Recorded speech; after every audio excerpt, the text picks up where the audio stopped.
strange miswritten thing and it was referring to Billy, but there's no reference really to Billy either. So apparently there's someone in Switzerland who thinks he's hot stuff and he's got the prophecy thing really nailed, but he doesn't. So it might be interesting to see how that reveals itself.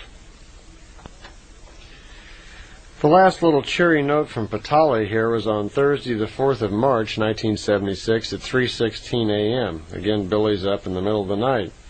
And it's talking about, actually just more death and destruction here. It's talking about that there's a time that will come over the world, a terrible time in which death and destruction will hasten over the planet.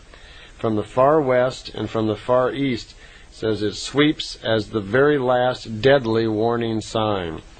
It will be shaken, the old Mother Earth, violently and angrily, the result of man's madness, the reward of his insanity. So apparently maybe we're setting off underground testing, maybe there'll be some accident in the air with some of our weapons, which is suggesting here that we goof up something, unleashing terrible problems with the planet and terrible earthquakes. So the earthquakes will now rupture the very core of the Earth itself, severely demolishing human life, buildings, and herds. At this time, deep in the Peruvian jungles, there will be giant warriors come across village and settlements, killing and taking women. This is the last sign of the coming terrible time, when an old enemy of the Incas, stalk, killing, and pillaging, break forth from their century-old hiding place in the jungle, where they lived in leaf huts in a deep tunnel in the earth. So I've even read about that already starting to happen deep in Peru, where some giant like red-skinned beings are coming forth and kidnapping women and taking them away from the villages. So apparently that's starting to happen already. In Peru, the first severe quake will roll to Udine, U-D-I-N-E. Maybe that's a town or a part of a country, I don't know.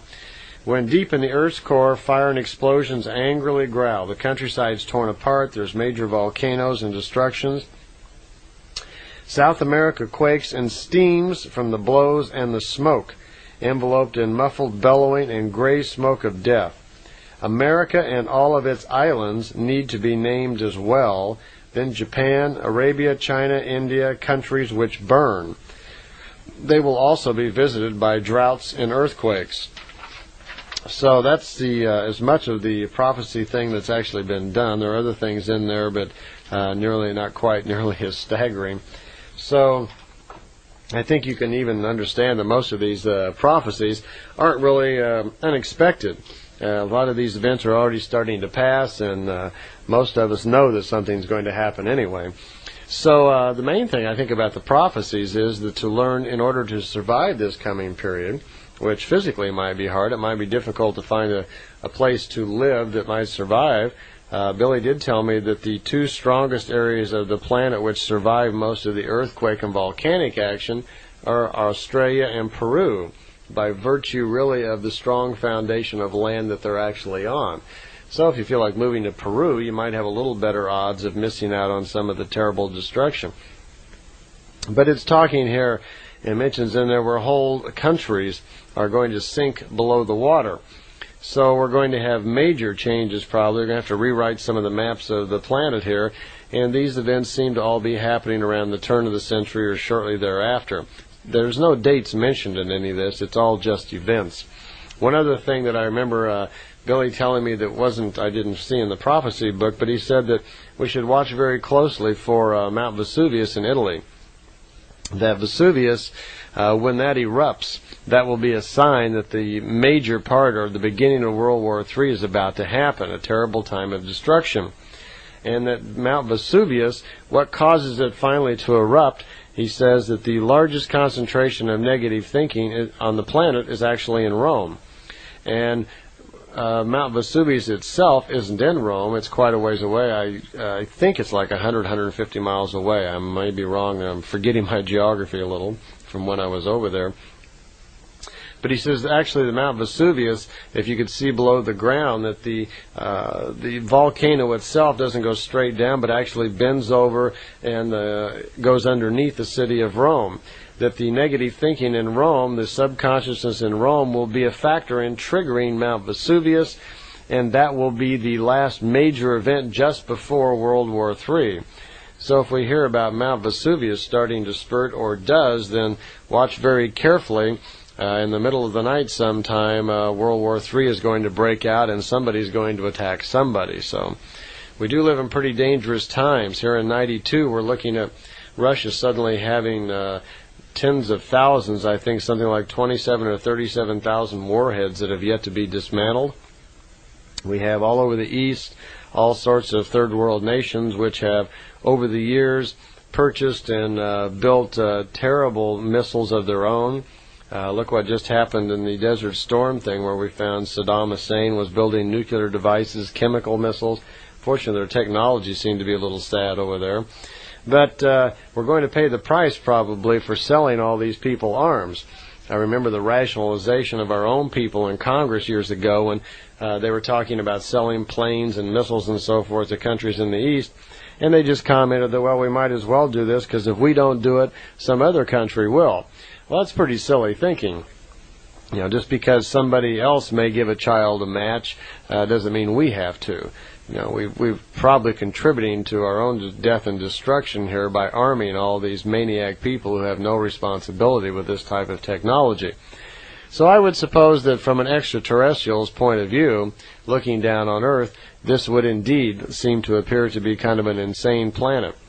It's interesting that on one of the first contacts that Billy Meier had with the Plejadians, they said something that went like this, that we see the planet Earth rushing headlong to its own destruction that could only be averted by change in mass consciousness.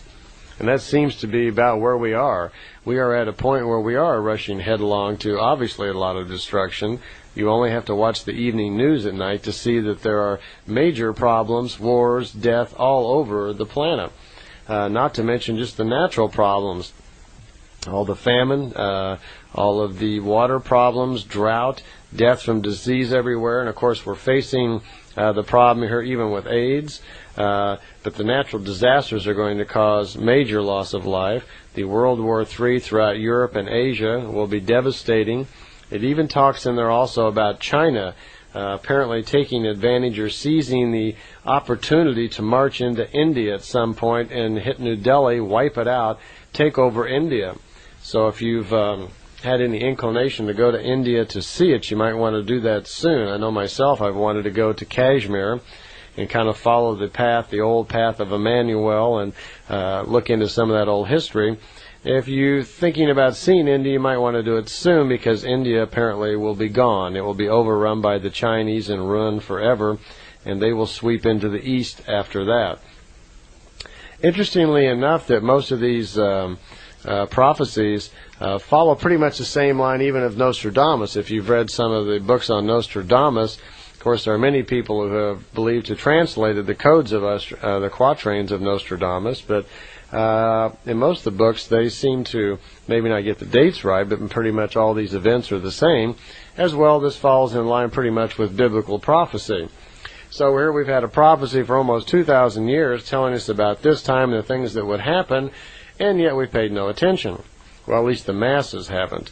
I tend to think that in some parts of this planet, probably underground, certain governments, probably our own, have gone to great trouble probably to start or initiate new societies which will survive all of this.